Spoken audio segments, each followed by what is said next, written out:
नमस्कार दोस्तों, मैं नसीब सिंह अपने चैनल में आपका एक बार फिर से स्वागत करता हूं। आशा करता हूं आप अपने परिवार समेत बहुत ही बढ़िया होंगे। आज हम बात करेंगे बच्चों में होने वाली एक बहुत ही गंभीर बीमारी जिसका नाम है सूखा रोग यानी मेरास्मस। यह एक कुपोषण की बीमारी है। ज़्यादातर बच्चों की मौत कुपोषण की वजह से हर साल हो जाती है। आज मैं आपको इस वीडियो के माध्यम से कुपोषण के विषय में कुछ जानकारी दूंगा और उसके इलाज के बारे में बताऊंगा। तो चलिए दोस्तों, एक बार देखते हैं कि कुपोषण में बच्चों के लक्षण कौन कौन से होते हैं और कौन से लक्षण में कौन सी दवाई बच्चे को देनी चाहिए। आज इसी विषय में मैं आपसे चर्चा करूंगा। तो चलिए दोस्तों, शुरू करते हैं आज का वीडियो। इस सूखे रोग यानी कुपोषण में जिस बच्चे के पैर नीचे से सूखने शुरू हो जाएं और ऊपर का हिस्सा सही नजर आए, तो उस समय आपको एब्रोटेनम 30 पोटेंसी में देनी चाहिए। इसको आप दिन में 3 बार 2 से 3 बूंद एक घुट पानी में मिलाकर बच्चे को दे सकते हैं। जब तक इसके लक्षणों में कमी ना आए तब तक आप इस दवाई को दोहरा सकते हैं। तो चलिए बात करते हैं सूखा रोग के अगले लक्षण के बारे में। इसके अगले लक्षण में बच्चे का धड़ ऊपर से सूखना शुरू हो जाता है और नीचे की टांग ठीक बनी रहती है। खासकर गर्दन बहुत ही पतली हो जाती है। अगर इस प्रकार की पोजीशन है और ये लक्षण बच्चे में नज़र आ रहे हैं, तो इसमें आप सारसापेरिला या लाइकोपोडियम 1 से 2 बूंद दिन में 3 बार एक घुट पानी में मिलाकर दे सकते हैं। इसको भी आप जब तक बच्चे के लक्षण खत्म ना हों, लगातार 2 से 3 महीने तक दे सकते हैं। तो आइए दोस्तों, देखते हैं सूखा रोग का अगला लक्षण कौन। सूखे के अगले लक्षण में जिस बच्चे का पूरा शरीर ही सूख जाए, उसके मुंह पर पूरी झुर्रियां बन जाएं, हम उस बच्चे को पौष्टिक आहार भी दे रहे हैं, उसके बाद भी बच्चे का शरीर सूखता ही जा रहा है। बच्चा पूरा दिन भोजन मांगता रहता है, यानी उसको जल्दी जल्दी भूख लगती है और खाना खाने के बाद बच्चा अपनी तकलीफ को भूल जाता है। अगर इस प्रकार की प्रॉब्लम है तो आप उस बच्चे को ओडियम 30 पोटेंसी में दे सकते हैं।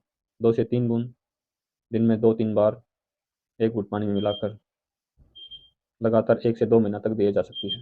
इससे यह परेशानी कम होनी शुरू हो जाएगी। तो चलिए बात करते हैं दोस्तों इसके अगले लक्षणों के बारे में। एक ऐसा सूखा रोग जिसमें पूरा शरीर सूख जाता है।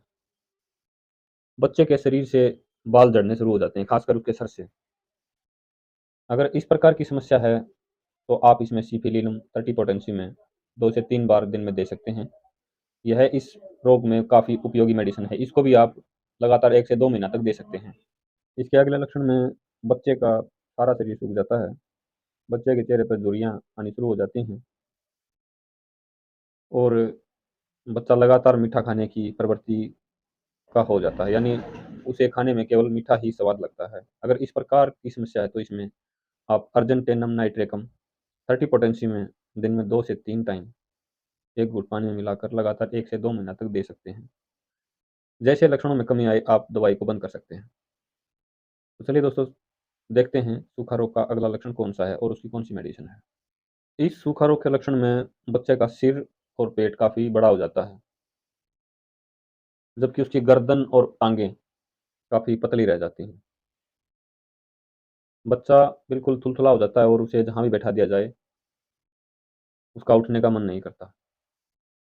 बच्चा अंडा खाने का शौकीन हो जाता है, क्योंकि इसके अंदर बच्चे में कैल्शियम की कमी हो जाती है और जहाँ अंडा आदि ना मिले, तो वहाँ बच्चा चाक और मीठी खाने का आदी हो जाता है।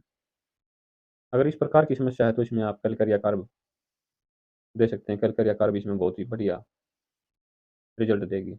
इसको भी आप 30 पोटेंसी में दिन में 2-3 बार 2 से 3 बूंद एक घूँट पानी में मिलाकर बच्चे को दे सकते हैं।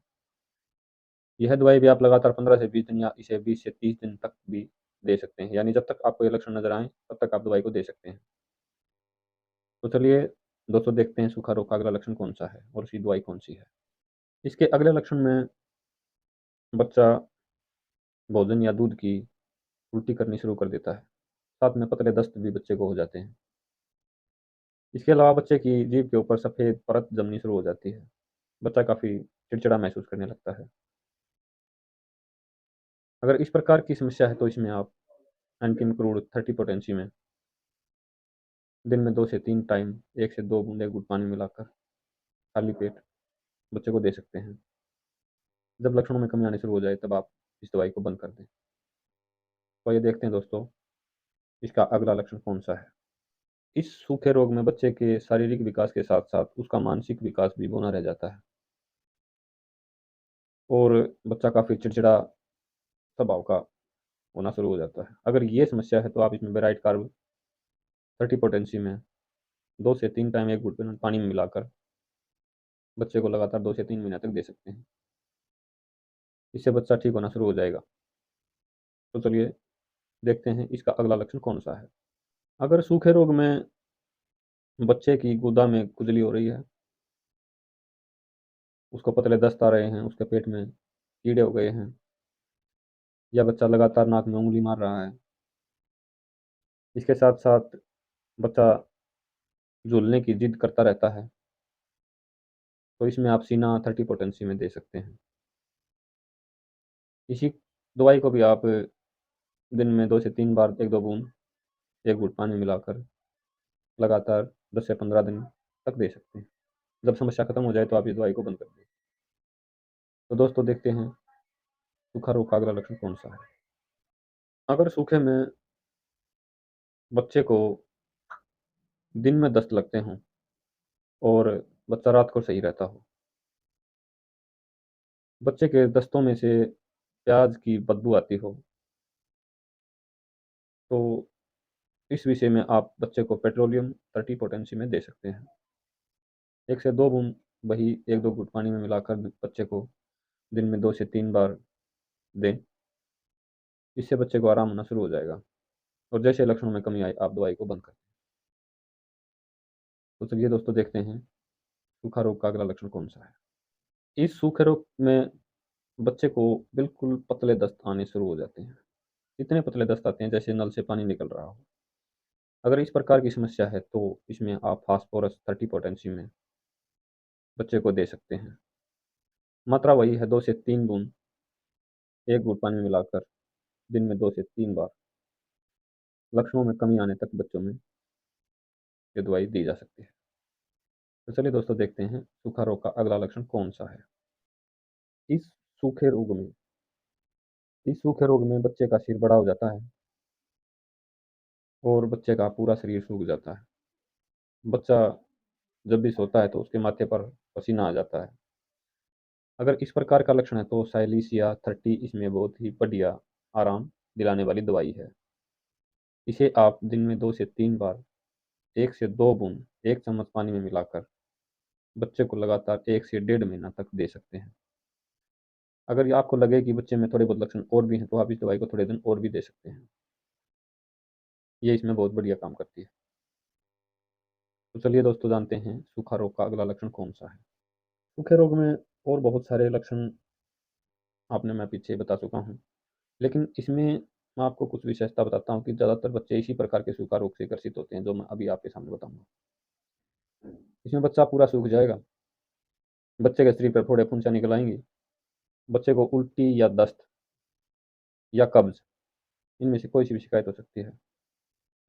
बच्चा आपको काफ़ी मैला-कुचैला हर वक़्त मिलेगा और काफ़ी चिड़चिड़ा स्वभाव बच्चे का इस बीमारी में हो जाता है। अगर इस प्रकार की समस्या है तो इसमें आप सल्फ़र 30 पोटेंसी में बच्चे को दे सकते हैं। 30 पोटेंसी में इस बीमारी का इलाज बच्चे का लगभग हो ही जाएगा। इसे आप दिन में 2 से 3 बूंद 1-2 घूँट पानी में मिलाकर बच्चे को दे सकते हैं। इसमें यह दवाई बहुत ही अच्छा काम करती है। पीछे मैंने आपको बताया था कि एक सूखा रोग ऐसा होता है जिसमें बच्चे को हम खाने-पीने के लिए बहुत बढ़िया भोजन दे रहे हैं, उसके बाद भी बच्चा फूल नहीं रहा है, वेट नहीं बढ़ रहा है। उसमें हमने आरडीएम के बारे में आपको बताया था। अगर उसमें आरडीएम सही काम नहीं कर रही हो, तो उसकी बजाय आप ट्यूबरकुलिनम भी दे सकते हैं, क्योंकि जब आरडीएम काम नहीं करेगी तो ट्यूबरकुलिन उसे बहुत ही जल्दी ठीक कर देगी। तो ये कुछ लक्षण मैंने आपको बताए हैं सूखा रोग के विषय में। अगर इन लक्षणों में से आपके आस-पास अगर कोई बच्चा है तो ये दवाई देकर आप उस बच्चे को आराम दिला सकते हैं। इसके अलावा मैं आपको एक जानकारी और दूँ दोस्तों, जब भी आप दवाई लें, एक बार अपने डॉक्टर से ज़रूर पूछ लें। अगर आपको वीडियो अच्छा लगा हो तो अपने दोस्तों के साथ इसे शेयर कर सकते हैं। हमारे चैनल को सब्सक्राइब करके आप हमारे आने वाले वीडियो का नोटिफ़िकेशन सबसे पहले पा सकते हैं। तो चलिए दोस्तों, मिलते हैं अगले वीडियो में इसी तरह की एक और नई जानकारी के साथ। तब तक के लिए आप सभी को नमस्कार।